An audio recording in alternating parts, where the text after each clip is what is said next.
국내 코로나19 신규 환자가 2만 8천여 명으로 사흘 만에 2만 명대로 떨어졌습니다. 증세가 위중한 위중증 환자도 석 달여 만에 200명대로 내려갔습니다. 정부는 내일 안착기 전환 여부를 발표할 예정인데 7일 격리 의무 해제는 늦출 것으로 보입니다. 취재기자 연결합니다. 신현준 기자. 네, 신현주입니다. 네, 자세한 신규 확진자 현황 정리해 주시죠.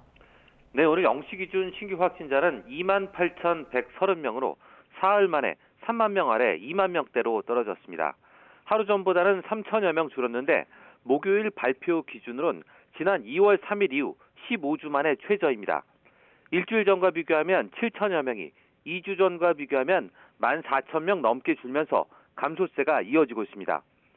위중증 환자 역시 39명 줄면서 274명으로 2월 13일 이후 95일 만에 300명 아래를 기록했습니다.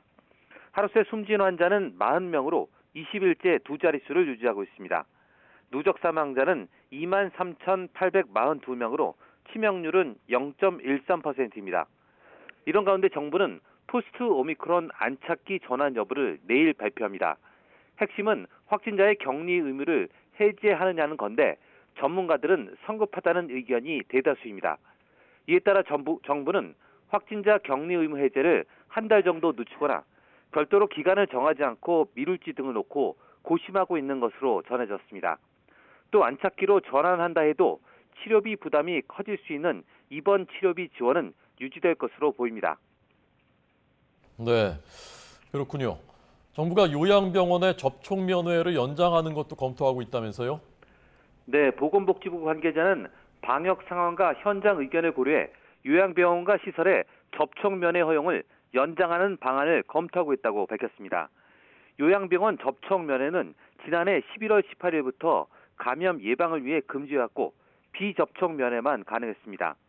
하지만 가정의 달 5월을 맞아서 정부가 지난달 30일부터 오는 22일까지 접촉 면회를 허용했는데요.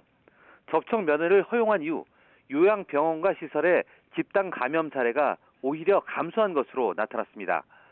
5월 첫째 주와 둘째 주에 집단 감염 사례는 각각 11건과 3건으로 접촉 면회 전인 4월 셋째 주와 넷째 주에 21건과 14건에 비해 대폭 감소했습니다.